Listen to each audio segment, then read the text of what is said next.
Il y a tout à l'heure à Vienne une réunion de l'OPEP, l'Organisation des pays exportateurs de pétrole. Bonjour Nicolas Barré. Bonjour Thomas. C'est une réunion importante car on sait que les cours du pétrole, plutôt bas ces derniers temps, donnent de l'oxygène à l'économie.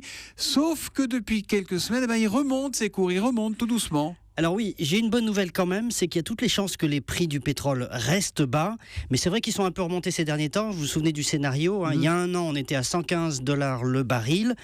Ensuite, dégringolade historique jusqu'en janvier dernier à 45 donc. Et puis là, remontée d'une vingtaine de dollars depuis, on est autour de $65 aujourd'hui. Est-ce que ça va aller plus haut, Nicolas ? Non. Et pourquoi ?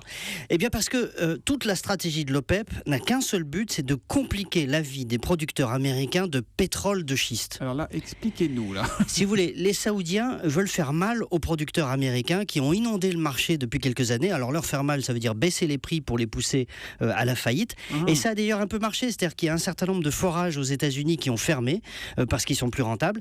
Mais les Saoudiens, qui sont les maîtres de l'OPEP, ont sous-estimé une chose, c'est la capacité des Américains à s'adapter.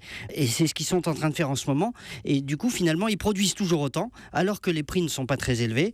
Alors, en fait, ils veulent affaiblir l'adversaire, c'est ça Exactement. Alors, l'OPEP va poursuivre cette stratégie de production élevée pour faire baisser les prix. C'est ce qu'elle devrait décider tout à l'heure. D'abord parce que ça ennuie les Américains, et puis aussi parce que c'est un moyen pour les pays de l'OPEP de maintenir ses parts de marché un peu partout dans le monde. Mais Nicolas, quand on vend un produit, on veut le vendre le plus cher possible. Tout le monde n'a pas intérêt à ce que les prix restent bas trop longtemps, j'imagine. Exactement. C'est d'ailleurs un drame pour des pays comme l'Algérie, comme le Venezuela, comme le Nigeria. Il y a des tensions très très fortes au sein de l'OPEP, mais ces pays, malgré tout, comme l'Algérie, n'ont aucune chance d'arriver à faire remonter les cours. Pourquoi là encore ? Parce que vous avez en face d'autres pays qui ont ouvert les vannes ou qui sont en train de le faire. Vous avez la Russie qui est prête à tout pour inonder le marché, quitte à brader son pétrole parce qu'elle a absolument besoin de devises. C'est la stratégie de Poutine, et puis en plus ça lui plaît bien d'embêter les producteurs américains. Vous avez l'Irak qui n'a jamais autant produit et qui n'est plus limité par des questions de sanctions.